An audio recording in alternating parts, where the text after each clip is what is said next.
This episode of the Real ResQ podcast is brought to you by Breeze Eastern, the world's only dedicated helicopter hoist and winch provider.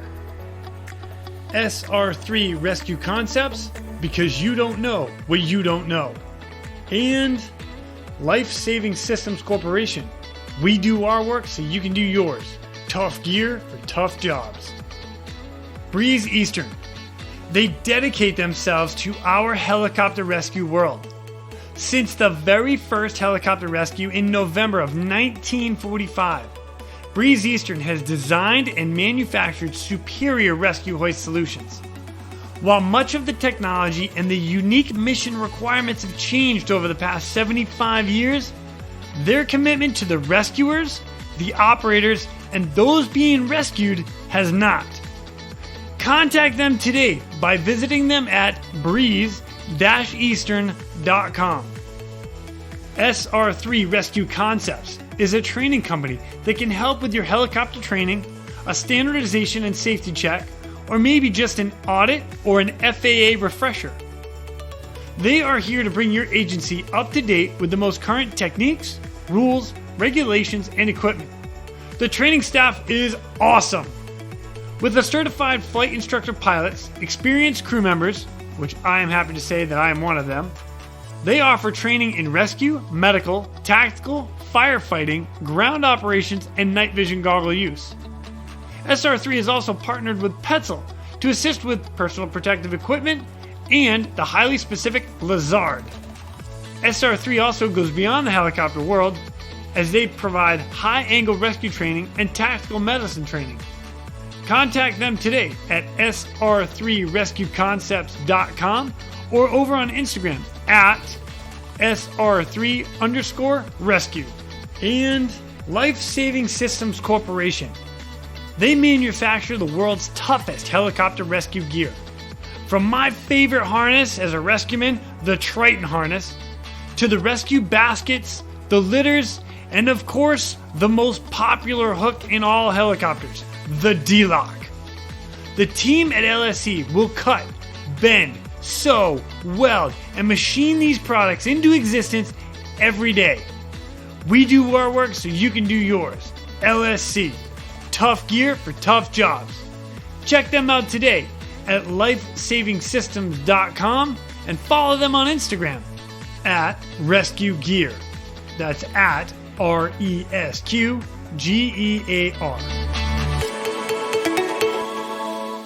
In this episode, you guys get to learn something that we have in the Coast Guard called the Pritchard Award.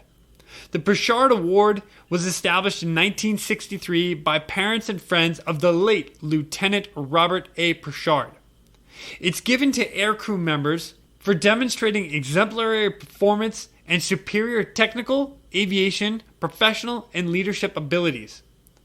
The award is actually given to the enlisted and the aircrew members in the back of the aircraft, and it's decided upon by the wardroom, the pilots, and the officers of the unit. This only happens every 6 months. So on a semi-annual basis, the officers get together and they pick someone that has earned this award. It just so happens that our next guest is one of those award recipients. So please welcome United States Coast Guard rescue swimmer number 288, my friend, the Bull, Mr. David Gray. My name is Jason Quinn. I am United States Coast Guard rescue swimmer number 500. These are my rescues and rescues from those of us that put our lives on the line every day so others may live. This is the Real ResQ podcast.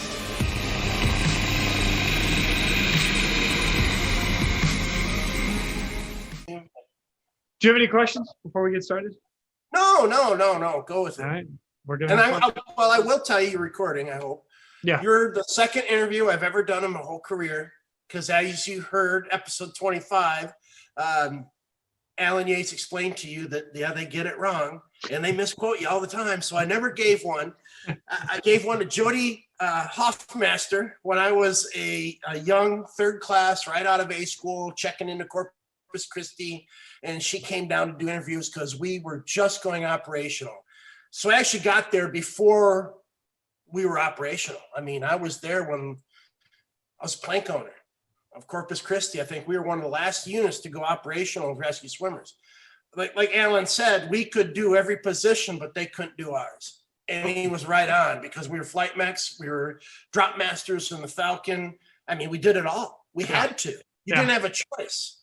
I went to airframe and power plant school for the Falcon jet. And I was a rescue swimmer. I didn't do that.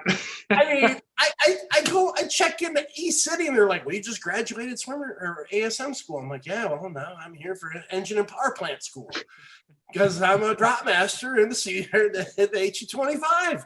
Pretty awesome. And they're like, so yeah, we could do everything, but they couldn't do ours. And it was, you know, I mean, hence the animosity price started right then and there. But right then, yeah, absolutely. Yeah, I was in Corpus Christi for probably 2-3 months before we went operational, and it was awesome. I mean, we were breaking new ground left and right. It was intense. Hey, I was happy you guys did it, because I came into the background and shit was already set up. Road was paved. I'm good. Dude, let me introduce you. What are you talking about? We haven't even gotten to the introduction. What are you doing, man? Jumping the gun already. Ladies and gentlemen, welcome to. I got my ringer on. I got I know the hat. On. Coast Guard stuff in the background. 4491, my class. Man, it's it. Oh God, I love it. Oh, ladies and gentlemen, welcome to the Real ResQ podcast. Today I have with me United States Coast Guard rescue swimmer number 288, Mr. David Gray. What's up, my brother? Hoorah, dude, brother. I'm so pumped you're here. Thanks for the opening. You beat me to the opening statement. That's me. You know, I'm good. The bull right in, man. I dive right in. I don't hesitate. I love it. Yeah, I wouldn't have it any other way, man. This is awesome. So Dave, if you don't mind, please introduce yourself to everybody. Give us a little rundown, a little background. My name's David Gray, double swimmer 288. Joined the Coast Guard in 1988. I was in college, lost my way, wanted to be a Michigan State trooper. The academy was closed, did construction, whatever. Ended up in the Coast Guard on a 378. Didn't even know anything about aviation rescue. I'd never even seen a Coast Guard helicopter before. And sure enough, we're on an LPAT patrol. I'm striking MK, so I'm an FN MK. That's fireman machinist mate to help everybody out. Right.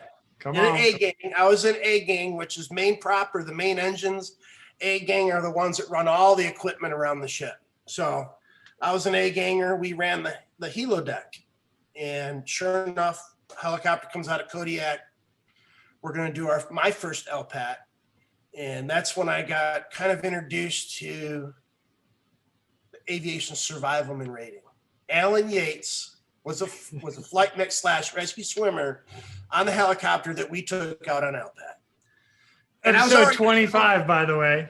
Rescue swimmer number 157. Come on, Al Yates. And I'd already, kind of heard about the rating. I worked for, I wish I could remember his name, but we had a warrant officer, engineering warrant officer on the boat that I swam with back in Alameda in the pool. And he's like, dude, he goes, you're on the wrong path. You're on the wrong path. So he was feeding me all this new information about this rating with helicopter rescue swimmers. And I'm just thinking, damn, okay. And sure enough, when I met Al Yates, it all just kind of came together. My visit to Kodiak Island, Al introduced me to the shop. And I'm like, you know what? I changed my rating right then and there. And it's all because of Kodiak, Alaska. And Alan Yates and a really good engineering officer who could see that my potential wasn't turning wrenches. It was jumping out of darn helicopters. It set my path, And I was only going to be in 4 years, man. I was 4 and out.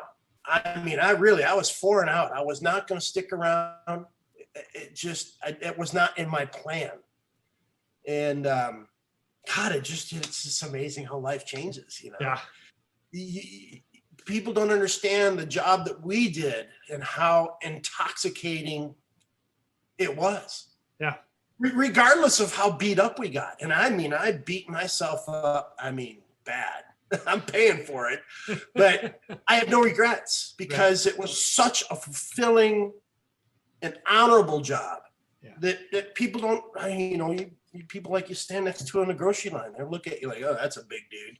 Like you said, that big guy could swim.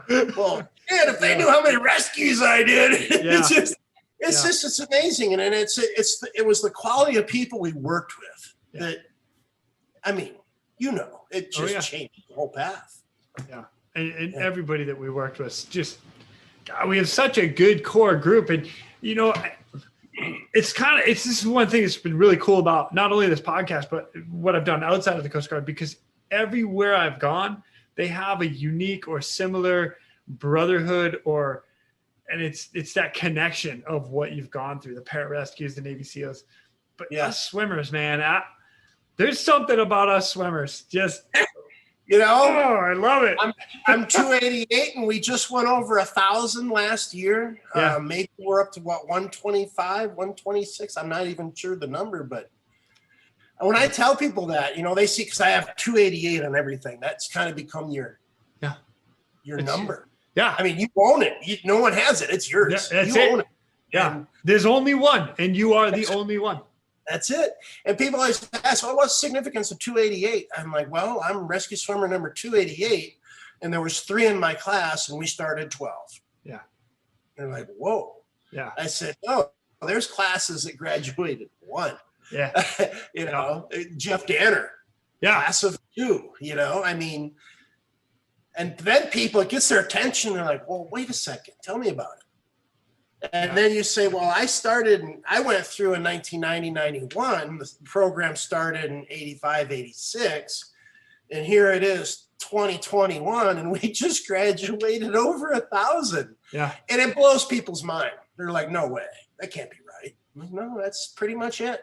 There are those that tried, and I have the utmost respect for everyone that has put their foot on the grinder at that school. Yeah. I don't care if you made it day 1, day 2. You put your foot on the grinder. I got respect for you. Yeah. Because not many have even touched the grinder. Right.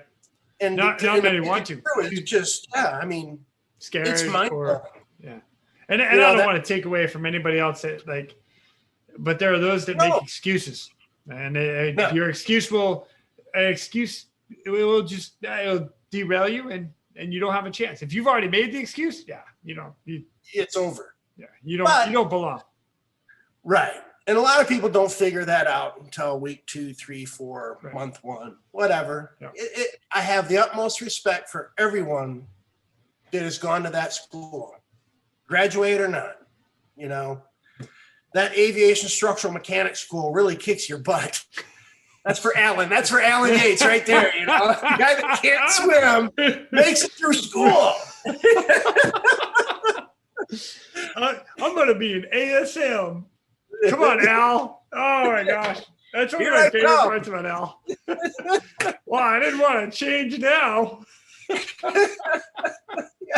The guy, he is known throughout the Coast Guard. I mean, the one and only that goes to swimmer school, and it's aviation survival school. Yeah. And he doesn't know how to swim. Holy buckets. Drop a pair of fins on that guy and boom, a rocket. I mean, just amazing. I mean, interview's over. I can't compare to him. Yeah. That's kind of my start, into the Coast Guard realm. I was very, very fortunate to meet some incredible people.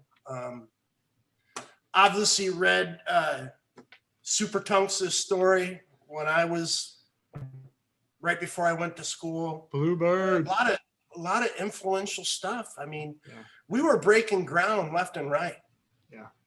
And it was just exciting. You could feel it to get on board of that. And I came off at 378. I wasn't going back. Yeah. There's no way. I learned how to run. I don't like running. I'm a big dude, but Thank God I could swim. Yeah. I don't like running either if it helps you. I used to do the instructors too. And I was a master diver by the time I was 15, 16 years old. Grew up in Michigan, always around the water, surfing, swimming, scuba diving. I did it all. Man, I could hold my breath. I had two older brothers that constantly tried to drown me in our pool in the backyard. So I learned to hold my breath and calm myself. It's all a heart rate thing. It's like I learned that the water is a gymnastic. You have to control your breathing and relax. Yeah. Like gymnastics, to perform what they do is very mind over matter. And I've always treated water like that. Like I've had some awesome coaches that taught me that. The body achieves what the mind believes. That has been my life. From John Shears, my swim coach in Grand Haven. The body will achieve what the mind believes. Well, I learned how to hold my breath. You don't want to write that down. Oh, no, absolutely. That's going on social media, everybody. Check that out on Instagram and Facebook and everywhere else, all right? It's going. The body achieves what the mind believes. Thank you, John Shears. So I could hold my breath. Well, these instructors at school would just be dirty with you. Well, you go down, you got to do the release and the escapes. And I kind of hang them and grab the pool drain and just sit down there until I got 3 pinches. I'd let them go. Up the surface we go. Man, I got dragged in the office more times. Gray, you son of a bitch. Knock it off. I'm like, what do you mean? I'm not doing anything. Like, yeah, you are. Just do the move and bring them to the surface. I would, man. I'd go down there and grab the pool drain. Come on, let's hang out. Because I knew I could beat them. Of course, I'd pay for it on the runs on the weekends. Butch Flythe. Yeah. Kick my butt. But, hey, when I was in the water, I was in my element. I loved it. My gosh. All right. So now, after you graduated from school, you go to your first unit, which is? I went down to Corpus Christi. Oh, yeah, that's right, because you're a plank owner down there. Yep, and checking in, the day I was checking in, Alan Yates was already there, which blew me away. He had been following me, kind of in the background, how's he doing in school, where's he at? And then here I go to check in, and I'm up front with the yeoman, and here walks in Al Yates. I'm just like, holy cow, man. Last time I saw you was up in Kodiak, Alaska, and here you are in Corpus Christi. I mean, that's pretty awesome. And we've done a few other tours together, the Stan Team together, and just very few guys meet someone that are like mentors in the beginning of their Coast Guard career and go all the way to retirement and still be stationed with the same guy. Yeah. We kind of crossed paths. It was a fluke, but we had a lot of fun. That's awesome. We got a lot of shared stories. I mean, well, and in Corpus is where you pretty much got your first rescue, and you had another one there that you and Al kind of worked on together as well. So go. The podcast is yours, my friend. You always ask about the first SAR case. My first duty night. It wasn't one. My first duty night. I mean, I think I was the second duty stander in Corpus Christi. AJ Thompson had the first duty. We did a draw straw type of thing. Yeah. I was number 2. Well, my duty night, my flight mech, who was Wayne Claiborne, he was an ASM. He was in first class, getting ready to go to OCS, but he was also flight mech rescue swimmer, but he was the flight mech that first night. Okay. And I was the swimmer. Man, it gets dark and the SAR alarm goes off. I mean, that's just Corpus Christi. Sun goes down, alarm goes on. I mean, that's just how it worked down there. And we get launched out to a fishing camp for a heart attack. And it was on a beachy area, one of those little intercoastal islands. You could land on it. And man, your first SAR case, I am jacked. Holy cow, I'm ready to go. Man, we land and I go to get out that door and I fold up like a taco. I still had my gunner's belt on. Wade pulls me back in. He's like, dude, unhook. Oh, fuck. I mean, it was just go, go, go. And the older gentleman had a heart attack. Obviously, it was well expired.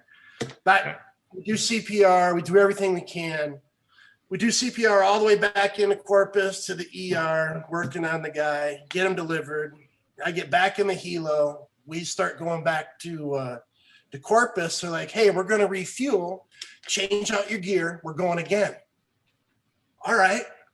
Wow. And so, I mean, this happened all night long. I had 4 cases my first duty night. And it was from 2 medevacs, a water entry, and then my last one was down to one of they call them the crew boats. Boats for the oil rigs, but they're basically big flat back boats, tenders. I mean, they can haul anything. This thing as long as you have a big wide open deck, it's an easy go. It's loaded up, then it's a little more complicated. Yeah, this thing was empty. The guy was by himself. Oh.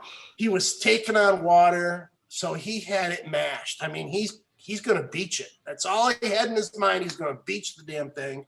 So we fly out there, and we got pumps. They lower me down to it, and I get on the boat, disconnect. Helo goes into its orbit. I run up to the pilot house where he's at just to figure out what the hell is going on, because it's just him. And the sun is coming up. I mean, I'm dog tired by this point. And I get up there, man, I'm swimming through beer cans. This guy's been drinking. And I mean, he is loaded. He is loaded. I'm tired. I'm a little grumpy at this point. But his bilge alarm is going off. So I'm like, well, dang it. Let me go down and look. I want to see how much water's coming in. You know, I'm an old MK or MK striker. So I get down in the engine room. Lights are on. One of his seawater tanks is leaking and taking on water for the number 2 engine. So I just secured the engine and it stopped the water leak. His bilge pump was keeping up. It was just kind of taking an alarm. Yeah. So by the time I get back up to the pilot house, the alarm's off. He's calmed down. By now, the 41 footers alongside. I'm like, man, I'm done. I am done. Yeah, so I hop over to the 41. Their boarding crew gets on. I said, have fun, man. He's lit. And I don't know what happened to him. Obviously, he's not driving boats anymore. And so I get picked up off the back of the 41 and home we go. And, I mean, that was my first night. I mean, 2 medevacs, water entry for a sinking vessel, that vessel. I mean, it was crazy. Wow. And that was kind of the tempo of Corpus Christi for pilots that really didn't want to deploy us. They're, we're not going to use you guys. There's no use for you. Man, they used us every way possible. I mean, there were messages coming out of Corpus. We called it the Gulf Coast Gore, because if you made it through a tour there without seeing something pretty nasty, you got lucky. And I don't think there are many people that made it out of there that first 6 years that didn't see something that was very disturbing. I mean, it was the Gulf Coast Gore. We ran into it weekly. Alan Yates, the winch guy, I was there when that happened. The helicopter accident, we've had fires, tanker fires, amputations, car accidents. I mean, we did it all. The National Seashore is a busy place. So if it wasn't an industrial accident, it was a car accident, or it was, incident on the beach. I mean, it was insane. It was a crazy 3 years. My tour there was 3 years. I was single, and it was just, I mean, it was an indoctrination into the Coast Guard that not many see. Yeah. And God, that first crew that we had there was super, super tight. Everything we went through, we bonded, and we're still tight to this day. Yeah. It's amazing. It's like you said, it is a brotherhood. It's a fraternal order. And when you graduate, you become a member, whether you like it or not. Yeah. Yeah. It's that passage, once you make it through that passage. And absolutely. So, yeah. God, A lot of Corpus. a lot of good memories in Corpus. Just it was insane. The types of things we were doing. You had to be on your game because you just didn't know what you're going to get. I get launched for a fishing vessel. The guy's got sunburns. I get out there. It's a 1,000-foot tanker that had an engine room explosion with 2 guys with head to toe 3rd-degree burns. Oh, that's the type of info they would tell you. Okay, I'm going for a sunburn. Here we go. Oh, wait a second. No, it's a tanker. He had a boiler room explosion. Oh, well, shit. The whole game changed in mid-flight, you know? It was insane. It was insane. We were doing things that were never done before. You know, the ops center never launched a helicopter with a medic on board, let alone a rescue swimmer. Yeah. You know, they never took the severity of what the call they were getting. So we were breaking new ground. Yeah. We were literally breaking new ground. It was just incredible. I mean, good thing you have your EMT basic kit. yeah. All right. So that was a little dig. I apologize. You know what? We do some amazing work. But you know, like EMT basic is exactly where we needed to be. It is. And we went well above just the basic treatment. Yeah. I mean, we really did. Yeah. Oh my gosh. Yeah, so I could go on. How much time do you have? I mean, I got all night. Come on. We're still in Corpus right now. This is exciting to me. You know I love this stuff. This is why I do this. I know. It's history. It's all history. Yeah. Yeah, I mean, and I went back and did my last tour in aviation in Corpus. So I was there at the beginning of it, and I ended my career there. And just as crazy stuff happened then, you know? Really? You know, I've heard a lot of good things out of Corpus. Well, just good cases in general and crazy stuff that goes on down there for sure. So I'm glad you're here to share some of them. But, you know, and that's kind of why my feeling about the awards thing. The whole first plank owners that were there, we went and did some incredible stuff. And then I go to EMT research and you have guys like, hey, man, I'll give you my DFC. What do you mean you'll give me your DFC? He's like, man, you earned it. Yeah. You know, I've read some of your cases because we did sit reps on every case. Went Coast Guard wide. Define that real quick for everyone. What's a sit rep? A situational report. Any case we had, it was detailed out so every unit could learn from it. What we did right, what we did wrong. I mean, it was all there, black and white. And it went to every unit, and it went in our for official use only folder where we could all read it and review it and kind of critique what that swimmer did on that case.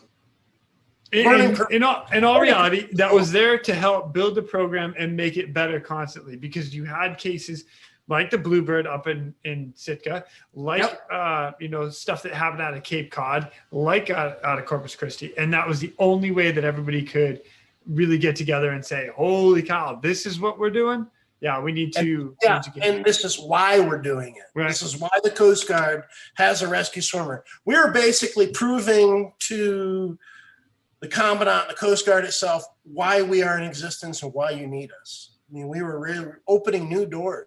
Yeah. And this was the way to document it and just kind of show the rest of the Coast Guard that really didn't want helicopter rescue swimmers why we need them, right, and why they're so valuable. So we were kind of proving our value. Yeah. And you know, you go to EMT research and guys, you know, read all your cases. It wasn't secret. Everyone knew. I wish they still had it going on to this day because I thought it was a very valuable tool, and I wish they never stopped doing it.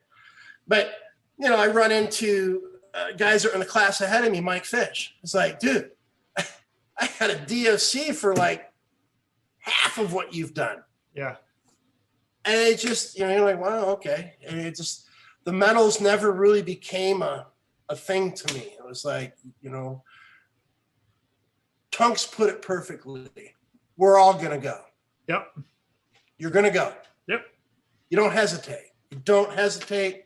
You just go. And we are all qualified to do the job. Every one of us. Yep. So you can do what I did. Any other one can do what I did. That's it. I mean, we never hesitate. That's just, the old surf boats. And I've got my trunk, and I should have looked up the number before we did this, but there is they're in the manual of 1896, the Surfman's Manual. It says you will use all efforts, buoys, beaches, breaches, surfmen, in yourself. This is the CO of the unit, yourself. You must go out. You don't have to come back. Yeah. Old school. Way old school. So I have that inscribed on the back of my sea chest. My wife had a big sea chest made for me when I retired. And that's on the back. That old, right out of the manual. You have to go. You don't have to come back. And it's just, it's like, oh, that's old cliche, but we're all trained, and that's kind of our mindset is we're going to go. Yeah. I mean, it's just, yeah. And we've all been there, been there ears in the deep. Yeah. And just had that sense of calm come over you. 'Cause man, this is what I'm trying to do. I'm going to get out of it. I got myself into it. I'm going to make it out, and I got this. Put me in, coach. I got this. Yeah. Give me the ball. Give me the ball. Never hesitate. Never hesitate. Yeah. And some of it's, I grew up in a very Scotch-Irish family, religious, never that religious, and I kind of stayed away from it in the Coast Guard, but some of the stuff we've done, I've been out there where there's no way I should have come back. And it's just an overwhelming feeling of, man, I'm not alone. Yeah. Someone is here with me, and it's going to be okay, Gray. You're going to get through it. Let's just push on. Let's go. And, 90% of all our cases were at night.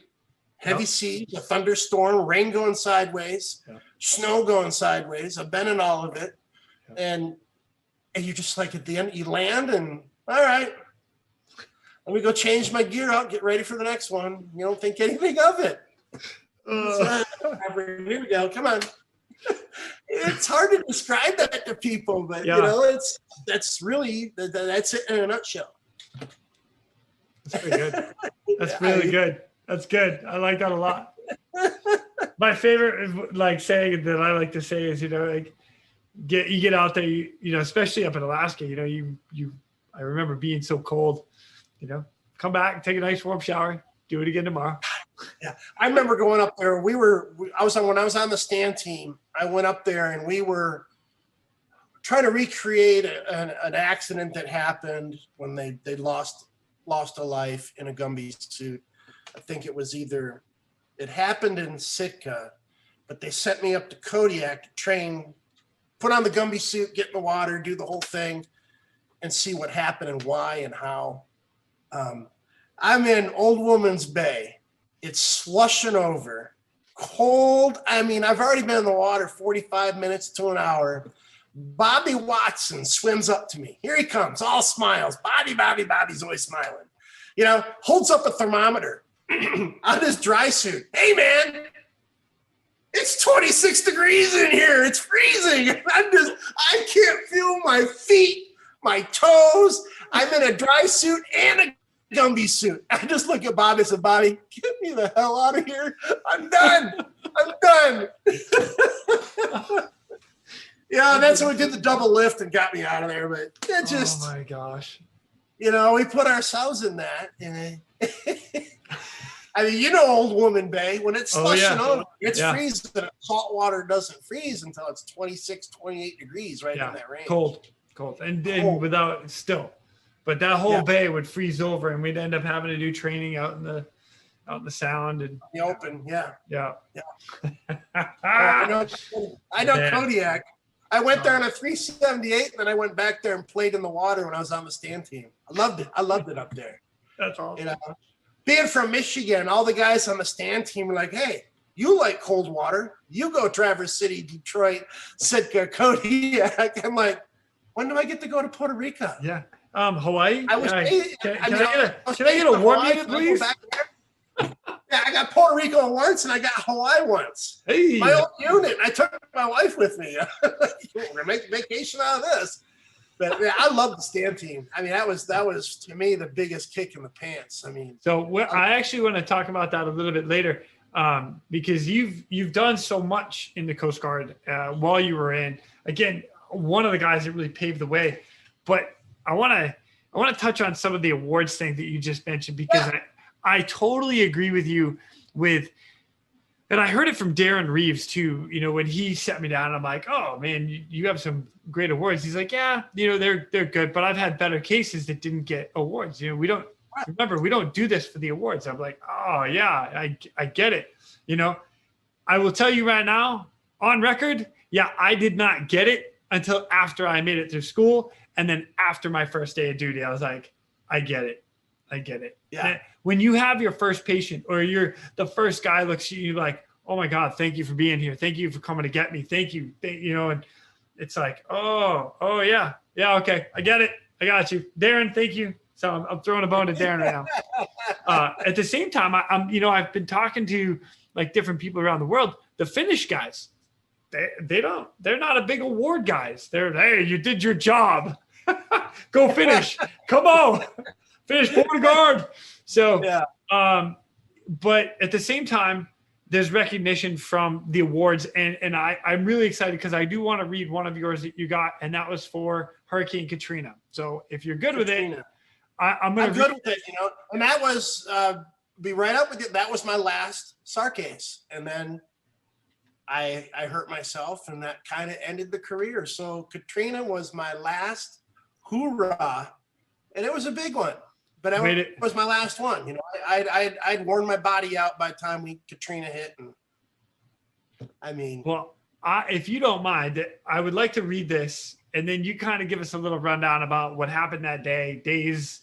Sure. Everybody out there, well, the majority of people out there know about Hurricane Katrina and just crushed New Orleans. Right. And Jeff Tunks talked about it a little bit, and there are other guys that have talked about it a little bit, but we're going to get your stories. And then after that, I really wanted to get into a little bit of the Stan team, the standardization team that the Coast Guard had together, and why it's so important to have good standards across an entire unit, the military. Yeah, exactly, because it is important. And I want you to kind of touch on that. But before we go too far, I got to read this so you guys have an understanding of what happened. So, citation to accompany the award of the Meritorious Service Medal to AST-1 David A. Gray, United States Coast Guard. Petty Officer Gray is cited for meritorious service in the performance of duty while serving as rescue swimmer aboard several Coast Guard H-860 and H-865 helicopters during Operation Katrina Lifesaver in metropolitan New Orleans from 01 through 08 September 2006. During his week-long span, he demonstrated a cool demeanor under fire and exceptional dedication to his patients. Having just completed a challenging rescue of 7 lives off bridges and rooftops, Petty Officer Gray and his H-65 crew responded to an urgent call to evacuate a high-rise retirement home. Upon disembarking from the H-65 in front of the building, he was confronted by 10 police officers in a full riot gear with weapons drawn. While assessing the situation, he calmed the frustrated officers, assuring them that help was on the way to effect a long overdue evacuation.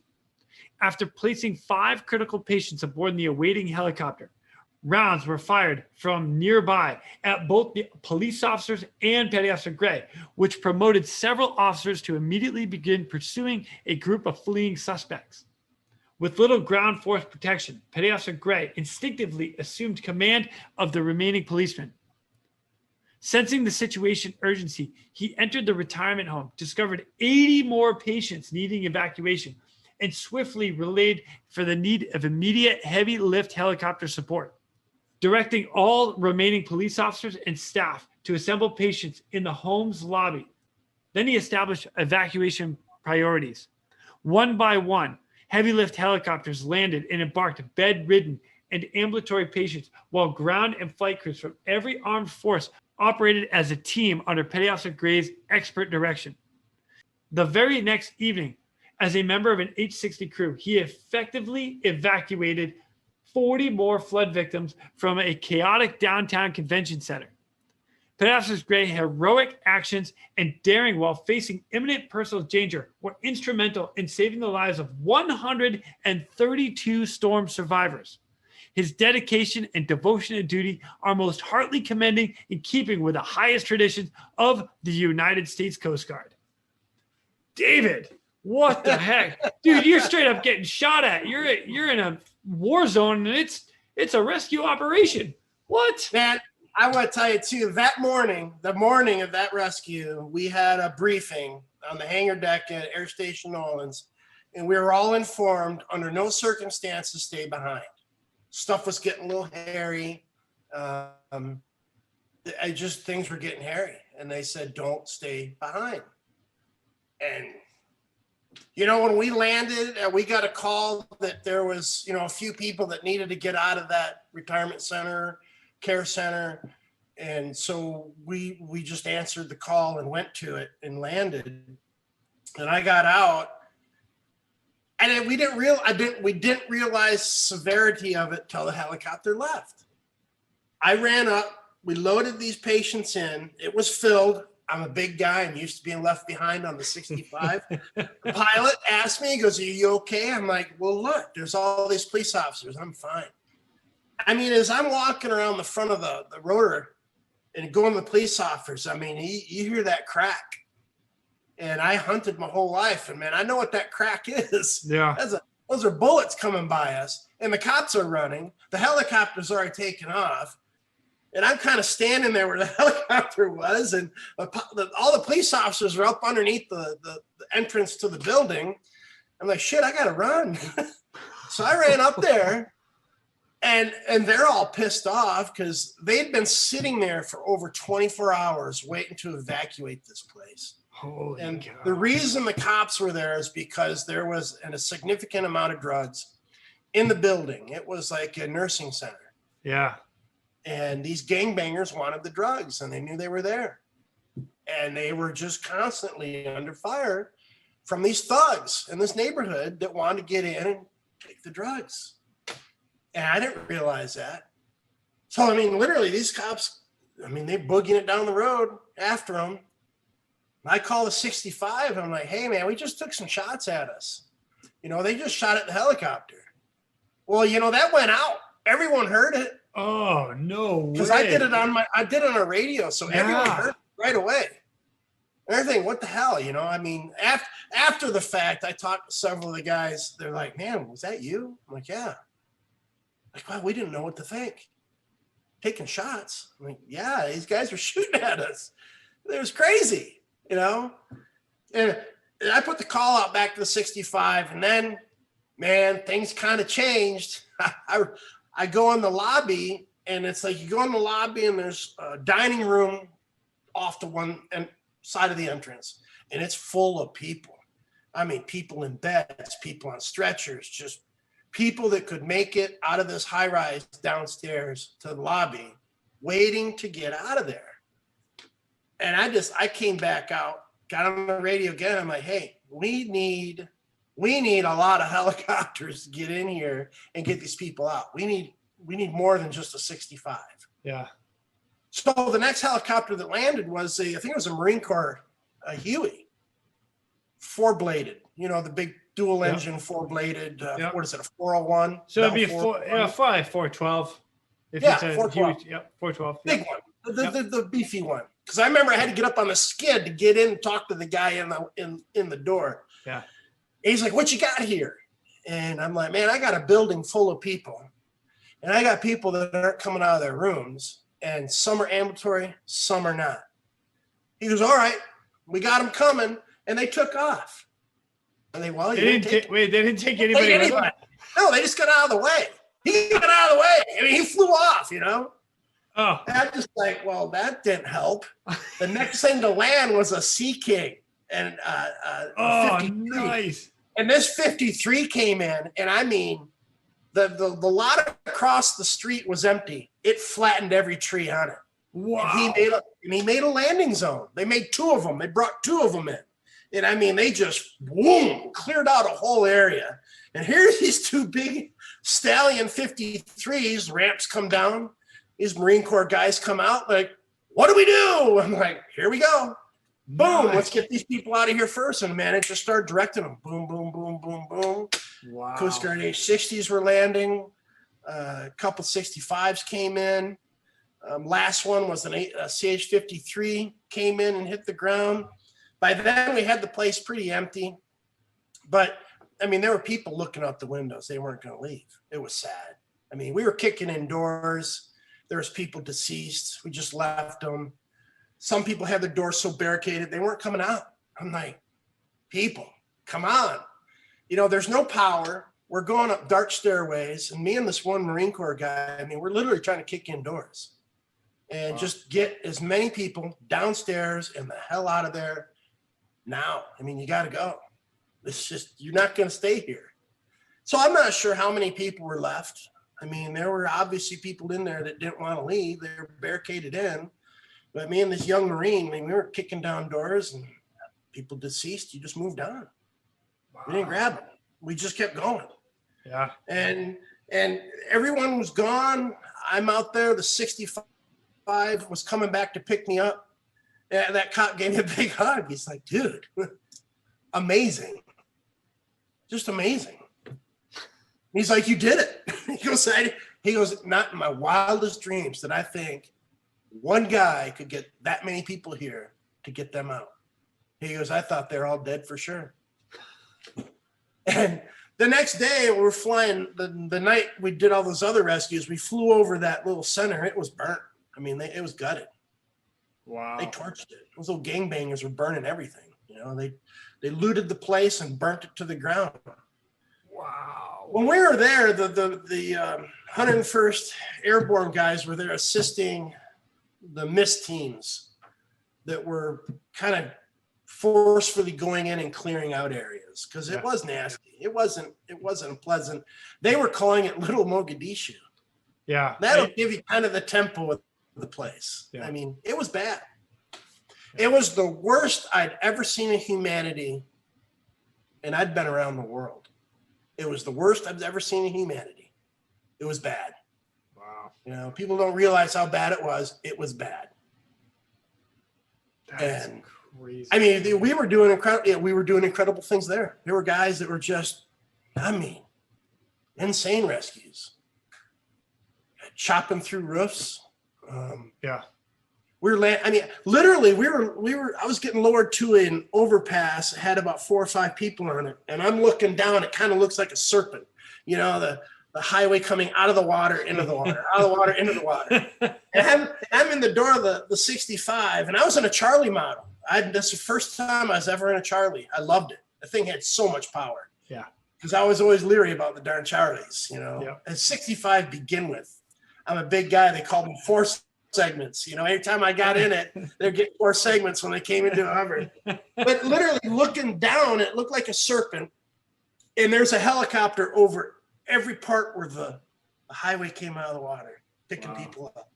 You could just count them. I mean, 4 or 5 helicopters, just all perfectly lined up. 60s, 65s, tree level, picking people up.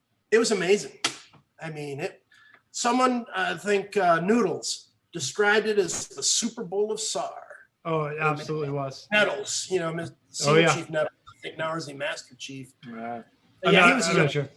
He was a young second class at the time. We called him Noodles. Yeah. And he's like, it's Super Bowl of SAR. And then that little comet came out of the Superdome and the helicopter. Yeah. Like, and it was amazing. We did some incredible things, you know. My family had no clue I was there. And, what? See it, yeah. My wife, she's working. I just came home. I'm like, hey, I'm leaving. Okay, bye. You know. She was 7 months pregnant. Here I go. Oh, David. And, I know. And I was honey, I'll be right back. Don't worry. And they see me on CNN guy trying to get an interview of me after we landed after that hospital case or the retirement center. Yeah. I want nothing with it, man. I think I said a couple words to him, and I'm dunking my gear in that. We had 55-gallon drums with bleach water to clean all our gear off because it was. Oh yeah, it was nasty. Yeah, it was nasty. It was pretty bad. Yeah. Well, he was a Stan guy trying to get an interview with me, and I'm like, no. And that's when my mom saw me. She's like, "Hey, David, what are you doing?" Yeah. Mom, it's all good. I got this. Wow. So yeah. This is going to roll me right into, unless you want to say anything else about New Orleans in particular. No. That move on. It is pretty awesome. But I want to roll right into standardization, and it's interesting to me that how well the Coast Guard does standardization, and I recommend it to everybody. Be standard. Don't have one rule for one spot and then another rule for another spot. Even if you're in warm weather versus cold weather, keep your hand signals the same. Keep your procedures the same. Keep everything the same. And John Hall actually said it in the movie The Guardian when he's talking to like the guys around the helicopter, right? They're in A school. And he's like, I was in New Orleans. It didn't matter where my pilot was from, where my flight mech was from. We got into a helicopter, Coast Guard helicopter, and we could do the job because everybody spoke the exact same. It was standard across the board. Cannot emphasize it enough. You absolutely were in the Stan team. You are one of those components and the big promoters of being standard. And I appreciate that. Yeah. When I was a young third class down in Corpus Christi and then the Stan team came around, the professionalism of Scotty Dyer put such a mark on me that I thought, you know what? I'm going to end up there. I'm going to strive to end up on that Stan team because I saw its value, and it was so impressionable upon me. Just the knowledge they had to share. I'm like, man, I want to gain that knowledge. I want to know what they know. I want to do what they do. I want to end up on that Stan team. And I did. I mean, I ended up there, and I made it a personal mission to make sure that every visit I did, someone gained something out of it, whether it be the third class all the way to the chief. And just, here's why we do it. This is the way we do it so we can be safe, so everyone comes home. Communication was always key to me. I had left the helicopter on the end of that hoist hook and gone down to shrimp boats in the beginning of the whole thing and had the flight mech lose his cool. And instead of saying shear or hold, he just kept saying, oh shit, oh shit, oh shit. The pilot went into forward flight. I'm halfway down the king post, and everyone owns a shrimp boat. A king post is the main post that comes out, the gear goes out, holds the nets up. Well, the flight mech's just going, oh shit, oh shit, oh shit. Well, the pilot went to forward flight. It ripped me back up through all that rigging. In the old harness, I lost my SAR 1, I lost my flares, it ripped my knife off. You get back in the helicopter, and the pilot's like, what in the hell are you still doing on the hook? I thought you were gone. I'm like, and I mean, I was bloody head to toe. I still have the helmet behind me. I broke it. Cracked the whole helmet, the blue helmet. I mean, it's cracked right down the center. And better the helmet than your head. That's right. But what do? There's still someone down there that needs a medevac. Yeah. Go in the water and swim up to the boat and climb on. That's what I did. So you take all this knowledge that you learn, and it's called situational awareness, CRM, crew resource management, situational awareness. I took all the kind of mishaps I had, and I made sure when I left a unit that they understood the value of why you communicate and why you always discuss what you're going to do before you disconnect your ICS. So everyone's on the same boat. Because you deploy that helicopter as soon as you unconnect your ICS. Yeah. That's it. Yeah. You're committed. You want to make sure everyone's committed on the same page. Yeah. And I always made that was my big mission every visit I went on. Don't get hurt. Don't do what I did. because I was young and inexperienced, and the helicopter, they'd never done this before. So you take all that knowledge you learn and you pass it on so others know, and they don't commit the same mistakes or get themselves in some hairy situations, or, what is the value of, prior planning prevents piss poor performance, the 6 P's. It's beautiful. And, that was it. That was my mission.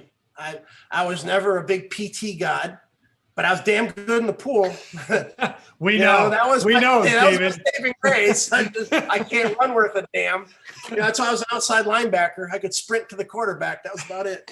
But you take those values that you have learned, and I take Scotty Dyer and Jeff Tunks, 2 of these just senior masters of our program, and I learned from them, and I learned from my own silly mistakes. And you pass that on when you get to the Stan Team. That is the value of our Stan Team. Didn't matter the rank. You came to that with your experience and what you could pass on and how well you could do it. And I was a good instructor. I enjoyed it. I loved advanced school. I love going out there and teaching the techniques. Yeah. It's just, there's so much value. And now what's funny is I had a couple friends here in San Antonio area, or PJs, that I know and have gone on to train Bobby Watson's son, one of my buddies, Mike Maroney. Nice. He's on the cover holding the child from Katrina. Him and I are friends. He's here in San Antonio, but he was the instructor for a couple guys that were in our rating that switched over to pararescue. Nice. But we with our standardization and the way the Coast Guard runs, we can get on any helicopter, any military helicopter, and function. Agreed. Across the board. And it's an incredible value. And our advanced rescue swimmer school is not to be stressful, but it's to put you outside your comfort zone. Yep. And we could accomplish it there. We did a good job. We did it so well that I had my instructors from Navy Rescue Swimmer School come through, and here I'm their instructor at Advanced Rescue School. Awesome. It just folded. The Coast Guard took aviation rescue and we ran with it, and now we are the leaders because we are doing everything we train to do. Yeah. Hands down. There's definitely a standard that's set worldwide, and it's an amazing spot to be in, and it's a very high regard, and so Coast Guard, don't mess it up. But our boys in the front line, don't mess this up for us, all right? We set you guys up for success. I have faith. There's probably stuff that you and I can still learn from these young guys. I 100% agree. Without a doubt. Yeah. I would be upset if I didn't learn something from some of these younger guys. And you brought up a good point. One of the things that really, as a hoist operator and as a hoist instructor, one of the things that drives me crazy, it's like that thorn in my side is, oh shit, and I won't say it because I try to keep this podcast PG, but those are 2 things that I don't like hearing over ICS. I don't like hearing it from a pilot. I don't like hearing it from a swimmer. I don't like hearing it from a hoist operator. Now, if you are going to say it, because it happens, I've said it myself, and then I catch myself, it better be followed up with exactly what's going on. So, for example, if you have our boy Dave down in the rigging of a shrimp boat, you say, oh shit, our boys in the rigging on the shrimp boat, stop forward flight. If you're going to say something like, oh shit, follow it up with what the oh shit is. Right. Clarify it up front. If you guys are flying and you hit a pedal. Bold and precise. Exactly. You have to articulate exactly what's going on through your commands. Right. There is no visual cue. No. And 90% of how we communicate is with our hands, our facial expression, our posture. When you're on ICS, it's down to 8%. Yeah. Think about that. 8% is through. That's all voice. I still laugh when I'm like teaching somebody and you look at them and you say something over ICS and they nod their head. Yes. Like everybody can see what they're not. You have to talk, bro. Come on. And see, that was part of the fun part of being on the stand team, is being able to articulate that and make sure guys truly understand it because of past experiences and stuff I've been through. Man, your articulation and your verbal expressions have to be on cue. You know, bold and precise communications at all times. And standard communication. Standard, right? Standard. Not oh shit. Not right. oh shit. That is not a standard call. And that's not a command. No. Everybody might understand it, but it's not a standard call. That's right. Being in the water. Go ahead. I really enjoyed my time on the stand team. I spent 2 tours there, 6 years. Met my wife in Mobile, Alabama. So nice. it was a good tour. Hey, that's a great tour. Yeah. Coming up on 21 years here next on the 24th. You better know that date. You better know that date because this is on recording right now. She's going to listen to this and be like, David? Well, there's a reason I got married in 2000. I always told her so I could remember how many years we were married. Whatever works. We are men. Swimmer. What works? Yeah. Yeah. Shoot. Dude, I love it. I love it. Man, if I'll tell you what, I've taken a ton of your time, brother. But if you have anything else you want to pass on to the younger generations, the other people that are out there listening, now is your opportunity, my friend. It's a great career. I have a good family friend. Their son is in the airman program right now. Yes. I keep up with them. I keep tabs on them through another basically family. Tom Justice was the chief of the helo shop in Corpus. So I grew up with his kids. I mean, his kids were in diapers when I met them. Daniel is now a chief of the helo shop in Mobile, Alabama. So his son is following dad's footsteps. That's awesome. And Daniel was in the swimmer program in San Diego and blew out his knee. I mean, he's one of those kids that was almost there and got hurt. But instead of giving up on the Coast Guard, I mean, he pushed on, went to AMT school, and here he is, a chief. Good for him. So I text with him. I'm like, hey man, go check on my boy. Make sure how he's doing. We all have ways of keeping tabs on people, but it wasn't a joke when we went through. It's not a joke today. It takes a lot of guts and determination, a lot of inward thinking. Is this really for me? Is this what I want to do? But my God, if it's in your heart, man, go for it, because it is one hell of a fraternity. And I'm a college fraternity guy. Yeah.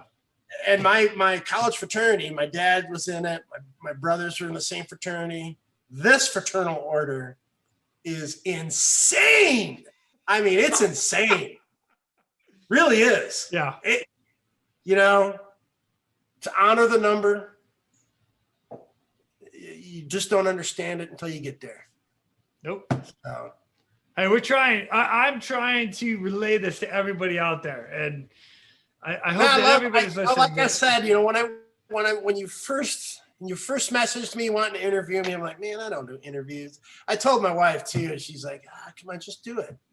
I'm like, I don't like giving interviews because they always get twisted, And don't worry, I'll twist it. Like I was on the stand team. I'm like, I guess maybe I do have something to say. And the first one I listened to of yours was Super Tonks. And he had such profound things that just, they hit you like a lightning bolt. Yeah. And they're, it's like, wow, I feel the same thing. Yeah. I feel the same way. And we went through years apart. I mean, he's within that first group, and here I'm halfway between you. And it's an intense honor to be a part of this and do this with you today. I can't thank you much for reaching out and asking me. Oh, my pleasure, my brother. And I mean, I could sit here. I'm a storyteller. Once you get me going, I can go on and I could tell stories about Alan Yates and Olaf Lavelle and George Cavallo climbing mountains and drinking beers and snowboarding back down. I mean, it goes crazy. But we might have to do a part 2 and just throw every one of those guys under the bus. Or I mean, Steve Hathaway, Steiny. God, Labo, man, Labo. I was with Labo. Man. I was with some of these famous guys that are they've done so much. And I was just very, very lucky to be a part of them. Yep. Me too. Me too. I love what you're doing, man. I keep it up. This is great. It's great. I like you reaching out to our brothers and sisters out there in New Zealand, Ireland. Good friends with some of the guys in Ireland and Scotland that do the search and rescue over there, the helicopter rescue, and just had the opportunity of meeting a lot of people because of what we've done. Gone to helicopter expos and run into old swimmers and train with a lot of other people. I mean, I've been around the globe. It's amazing to see what everybody around the world does. It's such a niche. It's such a small community, and we all think alike. It's yeah. Oh, I know. It's incredible. It's I know you do. I tell my wife right now I'm living vicariously through everybody else. And then I was talking to Ron. I still do. What do you mean? Then all of a sudden I'm launched out on a medevac. I'm like, oh yeah, I still do this job. And I love every takeoff. I took off. We were doing nothing more than just like a simple flight the other day. Pulled up into that hover, ripped up, dropped the nose. I'm like, oh, I love what I do. Oh, my first helicopter flight ever. Never been a helicopter my entire life. Alan Yates was I believe the flight mech on it. And we were leaving the back of a 378 and we went flying. And my first helicopter flight was the day Stevie Ray Vaughan crashed. That was my first ride that day because we were up and someone tuned up the BBC radio and we listened to it and we're like, oh yeah, we just got emergency news or emergency broadcast. Stevie Ray Vaughan has crashed in Wisconsin. It's like, whoa, it was just somber. So his last flight was my first flight. Wow. And it's crazy. I mean, crazy. And then you go on to an amazing career as well. Hey, well done. Then I go on and do some crazy stuff. Save a bunch of lives. I'm good with that. I'm okay. I don't talk about what I've done in the past. My neighbor had no clue. And I think it was Alan Yates came here, Mark Galbraith. Couple guys came for a cookout. Alan was coming through Texas and he came and stayed with me. So we got Mark Galbraith, Alan Yates, me. I can't remember who. Smiling John was here. He's another Corpus Christi guy. So we're here in my carport. I'm smoking brisket. We're talking story. And I had my neighbor over and he's with the volunteer fire department here. Yeah. He's just listening. And the stories, I guess, that came out kind of blew him away because the next day he calls me. He's like, hey, man, we need to talk. And I'm thinking something's wrong. Oh, no. Oh, seriously. And he goes, dude, I had no idea what you've done. You need to join the volunteer fire department because you could teach us. I guess the stories got heavy that day. But, I don't talk about it. And so people kind of get surprised at work, here's this big guy and they ever heard half the stuff we've done. It blows people's mind. You never know who you're standing next to. Never. Nope. I totally agree. Yeah. And it's this is one of the reasons I like to do this too. It's because it needs to be talked about. It just does. Yeah. Because people don't know. And we as a whole don't really talk about this. I still haven't talked about my biggest case. You should have your wife interview you and Yeah. talk about your experiences. I did that. said, That was my. you know, No, I hey, want to hear just- everybody else's. I want to get everybody else's on here. Kids, gather around. I got a story for you. Yeah. There I was. I was just talking to a guy about that. Like, we're gonna be the old guys, like in another like 20 years. Oh, back in our day, this is the way. Let me just tell you something, there, young one. Yeah. So I was actually talking to another pilot, Lonnie Mixon, who was just on, and he's talking about flying like old school stuff where it's just no instruments. No, I mean it's turning and burning. Giving a little throttle, coming back. And to tell you something, David Neal was one of the best pilots ever flown with down in Corpus Christi. I think he used to be a QM. Went OCS, became a pilot. He flies private jets now out of Houston. That case that Alan and Olaf were on, I picked up the student the next day, and the only thing he had was a broken ankle. It was terrible. Drowned because the chute didn't open. 2-3 months later, I've got duty. We're standing out there. It's a Friday afternoon. I mean, it's Texas heat. It's hot. There's a helicopter fired up that's leaving to go to an air show. It's got just a basic air crewman in the back and all their luggage. And we're looking out over the bay watching that helicopter leave, because when it leaves, everyone gets to go home. It's the end of the day. And all of a sudden we see these two chutes open. Boom, boom. And you're looking out the bay, and it's like, holy shit, those guys just ejected out of that jet. They're like, who's got duty? And they go, I got duty. Suit up, go. So damn, I ran in, got my gear. I jump in the helicopter that was already on the tarmac running up, that's going to an air show. I never put my ICS on. I never put a helmet on. I just jumped in. I stayed in the door. I don't even think I had a damn gunner's belt on. Because we launch, and it's like 1,000 yards out there. Yeah. So it's not far away.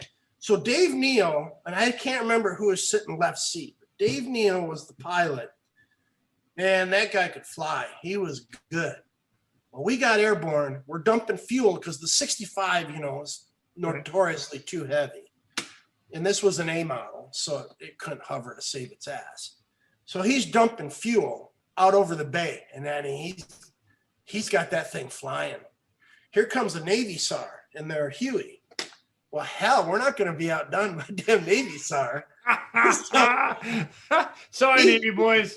Us puddle jumpers, we love you, squids, but come on now. You're not going to beat us in SAR. It's a race.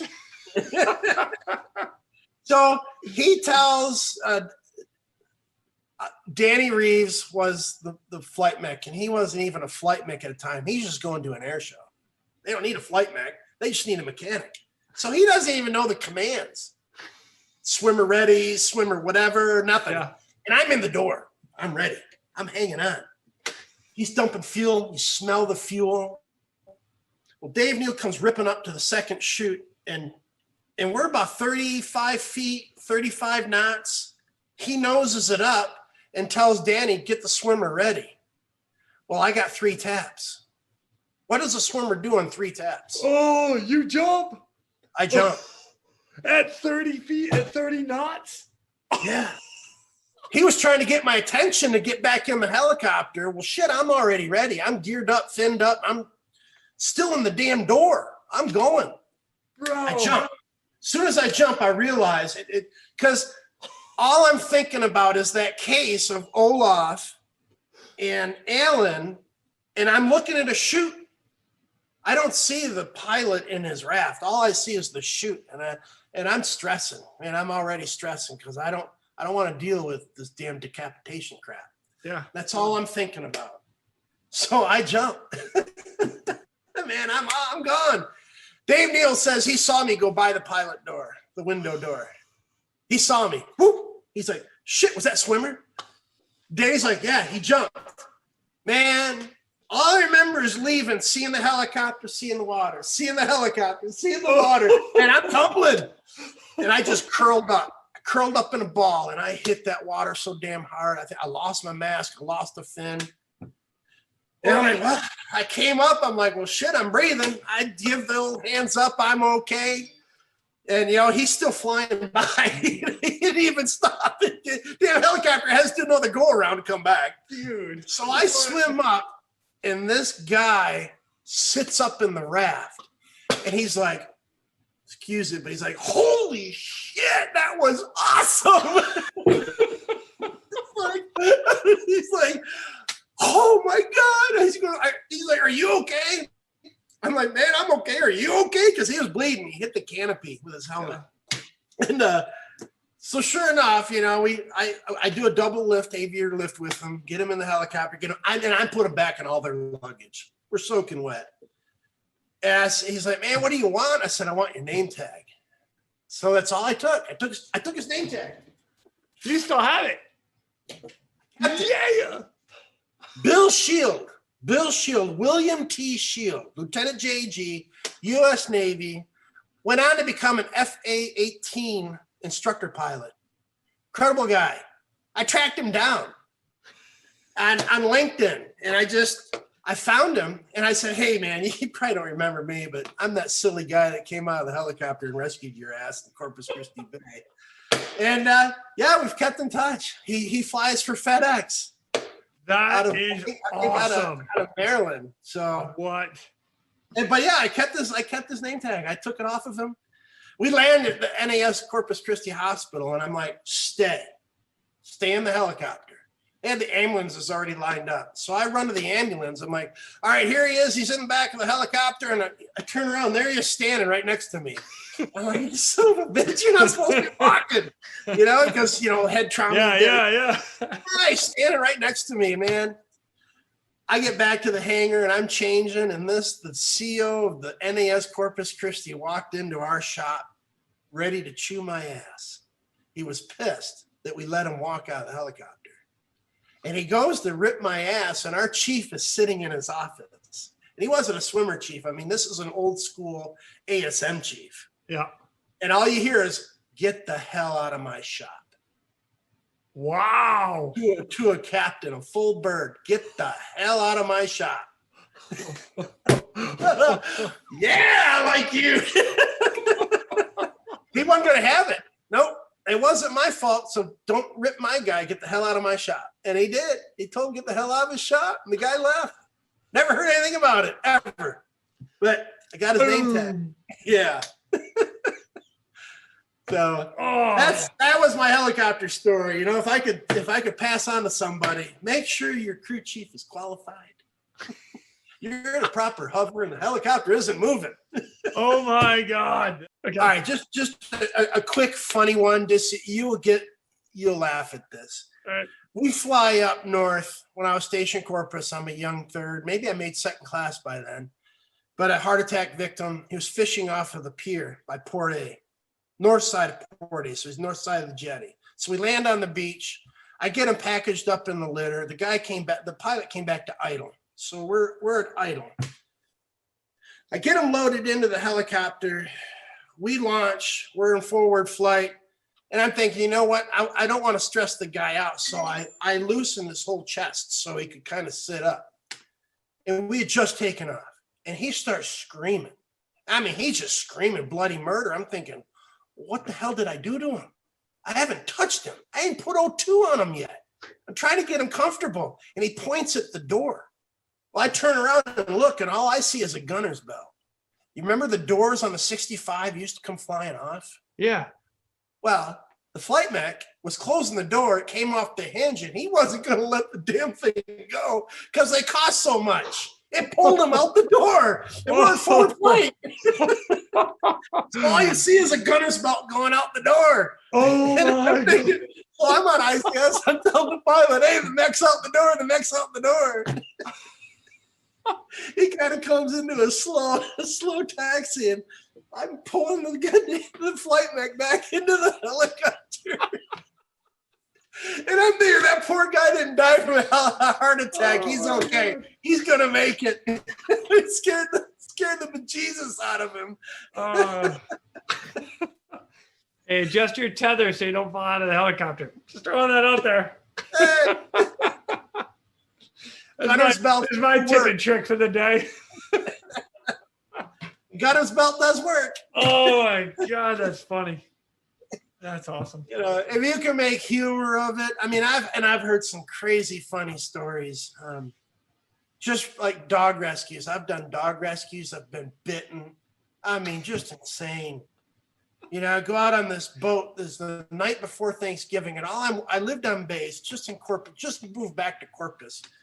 My wife and I, you know, I live on base. I'm doing Thanksgiving turkeys for the duty crew the next day, and all I'm worried about is, you know, frying turkeys. Yeah. Ready for it. Thanksgiving. It's got to be on time. We get called out to a sailing vessel, double master, that had rolled. There was a heavy storm way off the coast, and this sailboat just got beat to hell. It rolled, and they actually had the mast wrapped around it. Wow. So we get out there, launch onto it, and all I know is it's two people in their pet chihuahua. Okay. And I mean, it took me a while to get to the boat because every time I got to the water, I lost the boat. And we were in about 20-foot rollers, a lightning storm. It was a thunderstorm. And finally, like the second time they picked me up way on the other side, downwind of the boat. So it blew into me. So now it blew into me. I'm in all the darn rigging. And I'm trying to work my way back to the cockpit of the boat. And the lady's like, "You take my dog first." And she throws this dog at me. And I'm hanging onto the boat. We're rolling through these waves. Helicopter's got the night sun on us. And I don't have anything figured out yet what I'm going to do. Well, she throws this dog over the side back of the boat on me. It's a Dalmatian, full-grown Dalmatian in a life jacket. And the thing is biting me. Its ass is up in the air, and its head is down, biting the shit out of me. I get it turned around, and it's still biting me. And I told the lady, "Get in the water." She got in the water, and I handed her the dog and turned her around so the dog couldn't get to me. And I launched, we get her and the dog up in the helicopter, and then I come back down. We finagle, I get to the boat. We're on time restrictions, man. We got to get back in because we're running low on fuel, and we are way the hell out there. The Falcon jet is circling, filming the whole thing. Finally get the guy off, get in the helicopter, and we're beelining it to Brownsville, right there on the border, and we make it real low fuel. Well, on the way, the dog had ingested so much water, salt water, that it is now projectiling both ends in the helicopter. I mean, the pilots are like, "Oh my," they got their little cigarette doors down. They're just, it's like they got the WeMaxes just going back, but Jesus on them. I mean, it stunk so bad. It went everywhere. It's all over me, all over the back of the cabin, the SAR board, you know, the 65. It was all over the place. And the lady's like, I finally got a wool blanket out and wrapped it around the dog. And we land, and the Falcon jet lands because we needed fuel. We're going to be a while. So they land, and they come taxiing in. They're like, "Hey, you got to go with us." And I'm like, "I do." They're like, "Yeah, we got another SAR case. We got to get you back up to Corpus, and you're going to launch again." I'm like, "Okay." So I ran and found the nearest hose, and I rinse off. And I get in the Falcon jet, and then, you know, we're cruising back to Corpus, quick flight. I'm looking at the film. I wish I had it. It was pretty cool. I mean, they had that new FLIR system, and they videotaped the whole case. It was incredible. It was just an incredible case. Should have got a really good award for that one, but I didn't. But anyway, it's not why we do it. Yeah, it's how we roll. It's how we roll. Back to Corpus, and I'm going in, and they're pulling the next helicopter out. I tell the night crew, "Hey guys, I owe you all a case of beer." They're like, "What?" "You'll see. I owe you a case of beer." They don't get it. They're like, "What? Okay, whatever."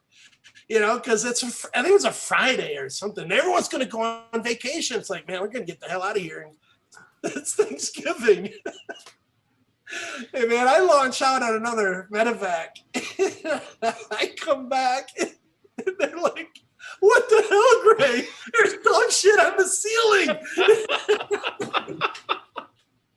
I'm so sorry. I'm so sorry. And they look at me, and I got bite marks, and they're like, what in the hell happened? And now they want the story. So I think someone told me a story about a dog, and I remember that one. I'm thinking, oh my God, dogs, just dogs. Dogs in the open ocean just don't go together. No, that doesn't work. But I ended up getting the Pritchard Award for that one. And to me, the Pritchard Award was probably the most prestigious award I ever got. Because that meant a lot. Because that came from the whole officers mess. Yeah. You know, the Pritchard Award was, to me, like, that's a pinnacle. Yeah. You know, that one meant a lot. So, you know, you could probably explain the Pritchard Award at some point. Yeah, I certainly will. And it, to me, that's like all these hanging, big deal. That Pritchard Award, and all I remember is the dog. And the lady's name was Cat Brown, because I'm gray, she was brown. I remember it. I get Thanksgiving cards from her. Oh, that's awesome. Yeah. Nice. With her and her picture of her dog. She felt so bad, you know. And he wanted nothing to do with it. The husband hid up there behind the flight mech seat. He was mad. I mean, the boat was their whole life. I mean, they were on their way. They're on their way from Houston down to South America, and just got wrapped up in a storm. And man, I sailed my whole life on the Great Lakes. Yeah. That boat took a beating. I mean, the masts were wrapped all the way around it. Wow. They rolled it. He lost his rudder and rolled it. And didn't roll it once. I mean, he rolled it several times. And it was a mess. I mean, yeah, that was probably the most challenging rescue I ever had, because they put you in the water and the thing disappeared. It was gone. It just because of the size of the waves? The waves and the wind and the storm. I mean, it was blowing. It was pretty nasty out there. And just things lighting up. That's all I remember is seeing nothing. But then when lightning, it's like, oh, I got a glimpse of it, you know, but couldn't catch it.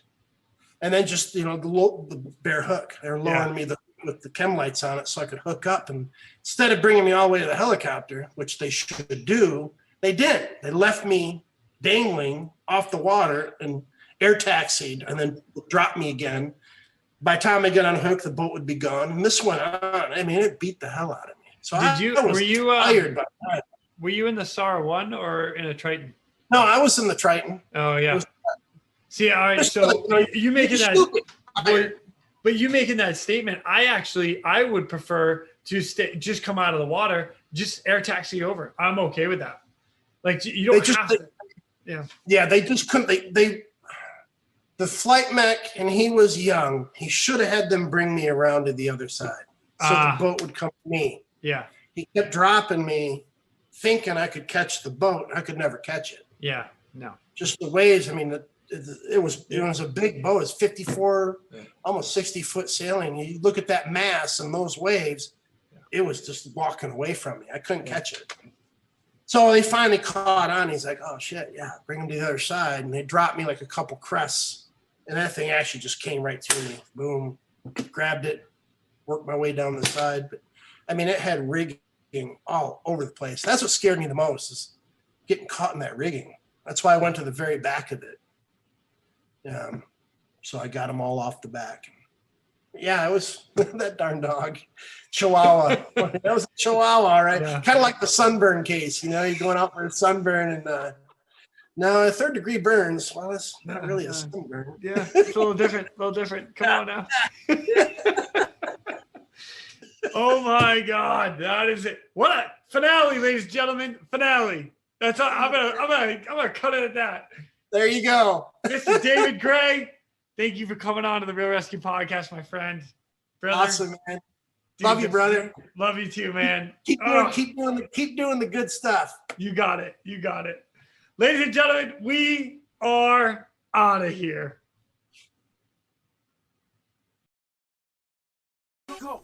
Thank you for tuning in. We hope you enjoyed this episode of the Real ResQ podcast.